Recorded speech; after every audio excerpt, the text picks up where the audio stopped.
What's going on, ladies and gents, boys and girls, guardians of all ages? Joker back again once again, and today we are talking about the Destiny Vidoc as light falls. So, did this Vidoc bring the hype? Did it change my opinion on Strand? Or was it a tale told by an idiot full of sound and fury, ultimately signifying nothing? Find out after this word from our sponsor. This video is brought to you by Manscaped.com, the global men's lifestyle brand that is disrupting the beard market.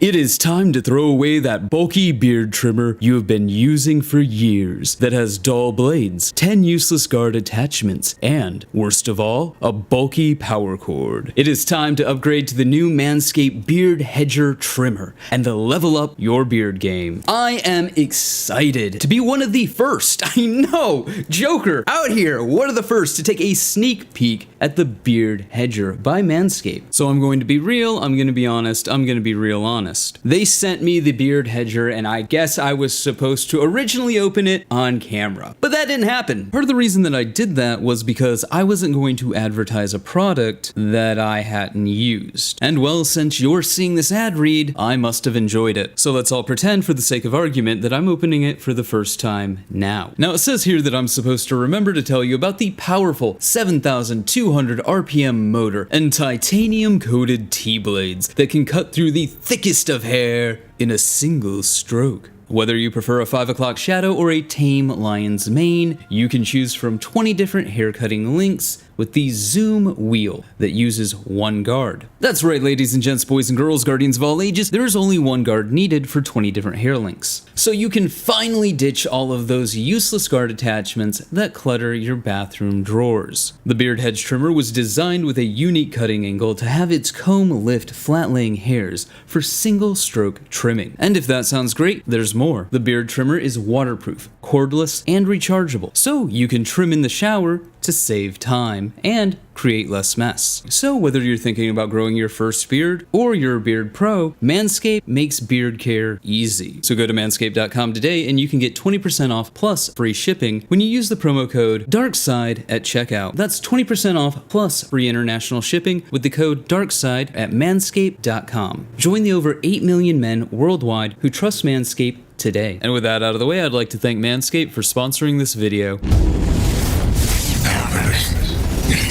So the Vidoc opens with a narrative tease and Bungie telling us the stakes are higher than they've ever been. Which, I mean, isn't that what they say, like, every expansion? Which, I mean, I guess, technically speaking, at that point in time, it is true in terms of escalating narrative. But you would think they would find a better way to convey it. Hearing it 5 or 6 times really just, I don't know, loses its luster. We also get a glimpse of the Siege of Terra, the Siege of Earth, as the Darkness Fleet arrives and combat is joined. The Cabal, humanity, the Elixni, and the Awoken all come together to stave off the invasion of Callus and the Witness in Season of Defiance, sold separately. The intro poses a few questions, like, how would we react if we were facing extinction? As if we haven't been stopping extinction level events every other weekend since Destiny 1. But for me, the more interesting question that Lightfall is going to explore is the purpose of Guardians in the war between the light and the dark. Have we been built to defend the Traveler? Have we been built to defend humanity? The Witness is going to bring all of that to the test. Now, longtime viewers might know that I happen to have a theory, a game theory, about how Destiny is going to end, largely based on what Bungie has been borrowing from, narratively speaking, for, well,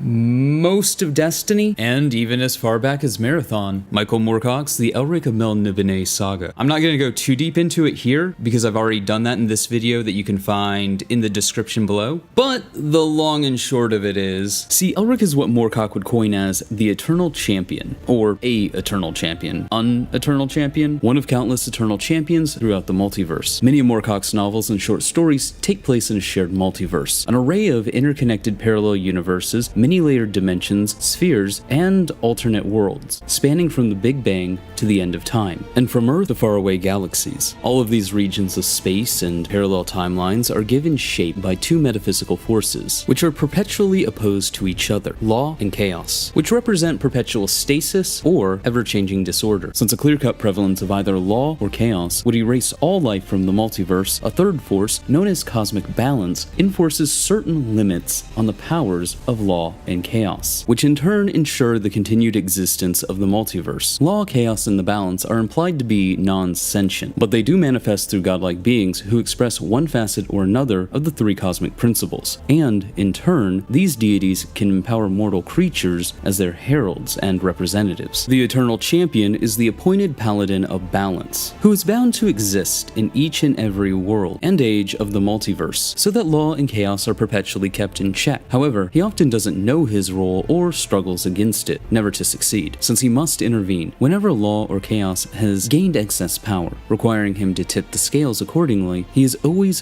doomed to be surrounded by strife and destruction, although he may go through long periods of relative quiet. All the different Eternal Champions are implied to be different facets or incarnations of one semi-conscious being, a plutonic archetype of sorts. Most of them are peerless fighters and generals and have unbreakable bonds with a sentient, chaos-aligned weapon, the Black Sword, which in turn takes on different forms for each champion. Likewise, many champions are aided by an eternal companion and an eternal consort, a sidekick and a love interest who are themselves aspects of two semi-divine figures. Space and time travel throughout the multiverse is in fact possible, to the point that one humanoid species called the Eldarin is spread among many different worlds and ages and interacts with many different champions. However, cosmic laws establish that no two champions can coexist in the same situation, or the very fabric of reality would be severely damaged. The only exceptions are cataclysmic events, such as the end of a cycle of cycles of a multiverse's progression, or an invasion by hostile entities from an entirely separate multiverse. In these cases, different incarnations of the champion may join forces to thwart the impending threat, possibly by temporarily merging their individual bodies into a true demigod of immense power. The idea that Destiny has been taking heavy inspiration from these stories isn't as out of pocket as it might sound. Crow, for example, is a copy-paste of Elric. Elric is described to us as the strange-eyed albino prince of the Dreaming City, whose other incarnations include characters like the White Crow and Dorian Hawkmoon. And let's be real, let's be honest, let's be real honest for a moment. Since Crow's introduction into the story, he's more or less been the main character, at least the protagonist. Crow has more character development than anyone else in Destiny, and his connection to the Traveler is such, as seen in the Hawkmoon mission, that many people believed that he would be the next speaker. And that's not even where the comparisons stop. There are so many. For example, the fundamental underpinning logic in Destiny's light versus darkness. Light and darkness have never been the dichotomy of good and evil, and Bungie has tried to display that time after time after time. They are just fundamental forces of the universe that can be used for good or for evil. And the light and the darkness exist on such a unfathomable level of consciousness, as we understand it, that our morality when it comes to definitions of good and evil do not apply. To use a somewhat relevant to Destiny example, Destiny is the equivalent of a video game save file. Philosophically speaking, those characters in those stories and in those games exist and have a life of their own. But at the same time, they're little more than a fabrication of storytelling. The entirety of the light and darkness conflict, as we understand it, can basically be explained as two squabbling siblings want to play a game, but they only have one save file, and one wants to start the game over with the old rules of the game and the order of the universe, not these new rules that they're trapped in. And if we follow the lines of logic presented in the Book of the Unveiling, when we compare and contrast the Book of Unveiling and the character motivations we know from the Witness and Oryx and the Sword logic, and follow that string of thought to its logical conclusion, the gardener is chaos and the winnower is law. And I would not be surprised to see Bungie starting to frame it in this way. And that actually maths. In the Elric books, Elric has a sword of chaos named Stormbringer. When he kills his opponents with it, it drinks their souls and gives him vitality, healing him and giving him more strength.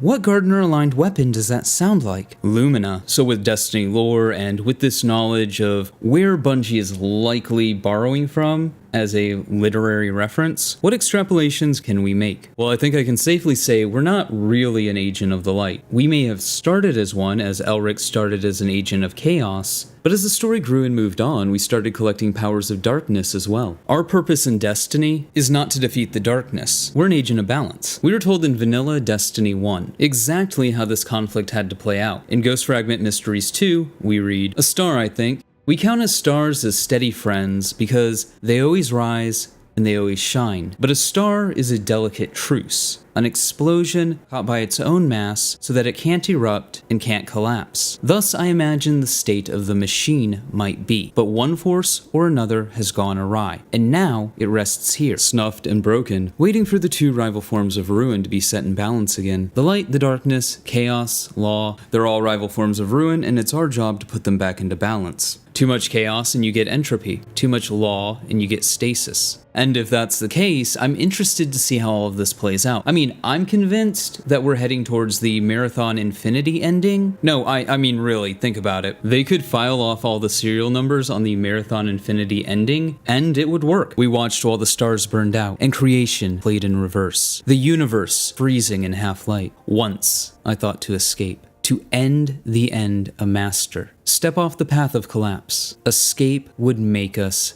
God. Now who does that sound like? Oh yeah, Savathun. Her entire plan was to escape the Destiny universe into our own. But we continue. I cannot help but remember one enigma. A hybrid. Elusive destroyer. This is the only mystery I have not solved. The only element unaccounted for. Even Sabaoth is no more. He saved his entire race, but in the end, frozen by despair, he joined the chaos he sought to evade. You could very easily cross out Sabaoth and write in Mithrax. But why would Mithrax be frozen by despair? Well, Ido already had red flags in Season of Plunder, so... Sorry, Crabcakes, I don't think you're long for this world.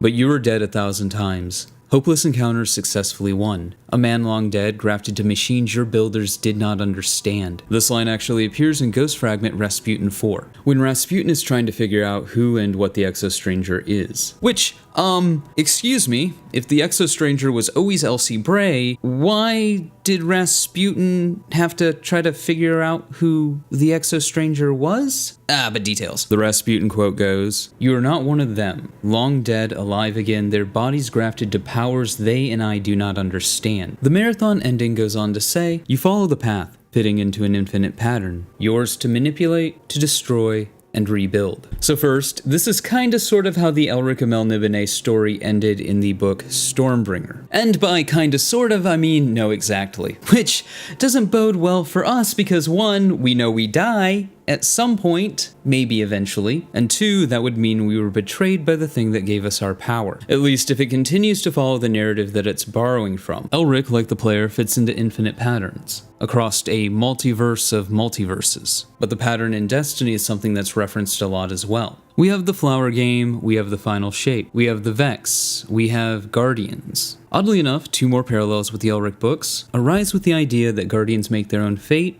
and that the world the characters inhabit is fictional. I mention this because in the Elric books, by the end of it, Elric realizes he was a slave to destiny. And the idea that Elric's journeys and universes exist in a story are so fundamental to the narrative that an author from our world visits his, and they journey together, hopping through the multiverse, which brings us to the next part of our lore. Now in this quantum moment before the closure, when all becomes one moment left, one point in space and time, I know who you are. You are Destiny. Oh hey, by the way, this is also referenced in that lore card where Rasputin was trying to figure out who the Exostranger was. It's like my cousin said elsewhere, I know who you are. Which then goes into Rasputin asking the Exostranger to teach him how to time travel. But we have to remember, time travel in Destiny isn't technically time travel. It's more like reality hopping because Destiny uses the many worlds interpretation of time travel. Anyways, that was a plot that just kinda sort of disappeared?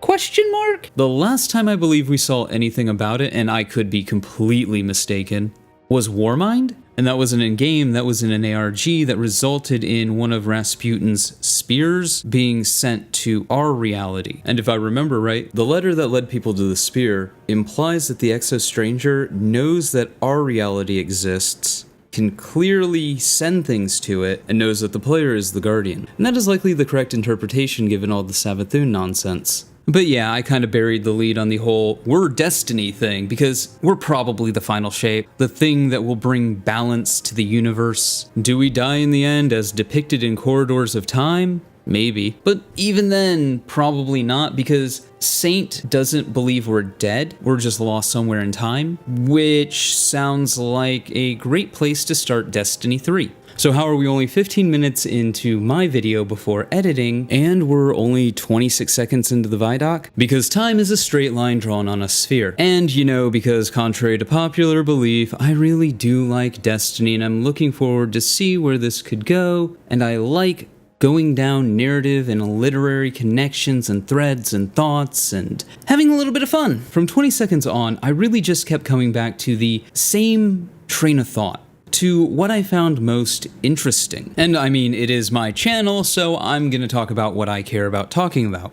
So, deal with it? I kid, kind of. I know most of you are just along for the insanity as well. But for the sake of argument, it looks like Earth is getting invaded again. And I'm not gonna lie, this, kinda sorta feels like a retread of the Red War. I guess it's been gone long enough, new players won't know what it is. And hey, the 12-foot tall Cloud Striders seem interesting, but I need to know more about them. Which I guess brings us to Stasis 2.0, I mean Strand. Strand is a series of abilities that I'm not particularly hyped about. It's one of those things that if it's not balanced, if it's really, really good to sell units, then PvP is going to be a nightmare. Anyone remember just after Stasis released? But if it's not good and it's underbalanced, then no one's going to use it. And that's in any game, not just Destiny. This is a problem with the whole idea of battlefield control abilities. It's either the best option or the worst option. We can only hope that Bungie learned their lesson with Stasis. So while I'm not necessarily excited for Strand as a set of abilities, oddly enough, Strand as a point of lore has me super interested. At one point in the Vidoc, we're told that Strand is a darkness ability, but then later we're told it's an ability that we find in ourselves. It's not something that we get from the Traveler or the Pyramids. Now, it could be a darkness ability, but it also could be the cosmic balance. At one point in the video, Bungie talks about Tormentors, their new enemy type. They grab you. That's it. Stay tuned to see if this is as groundbreaking as Bungie believes it is. Bonus points if we fight giant specialized Tormentors in the raid that grab us. I liked the Witch Queen story. I liked the Witch Queen story mode. Was it the best thing in the world? No, but it was leaps and bounds better than anything that came before, so there was that. But the seasons after and some of the experimentation with PvP really wasn't it. I'm interested. I want to see where the narrative goes. I want to see how many of my predictions come true, and ultimately how the Light and Darkness saga ends. Because let's be honest, ladies and gents, boys and girls, guardians of all ages, there was a point where we should have stopped, but we have clearly passed that. So fuck it, let's keep going, see what happens. But hey, those are just my thoughts. Let me know yours in the comments below. Remember to like, but only if you did. Subscribe for more. Feel free to donate to my Patreon if you are feeling particularly generous. But above all else, stay frosty.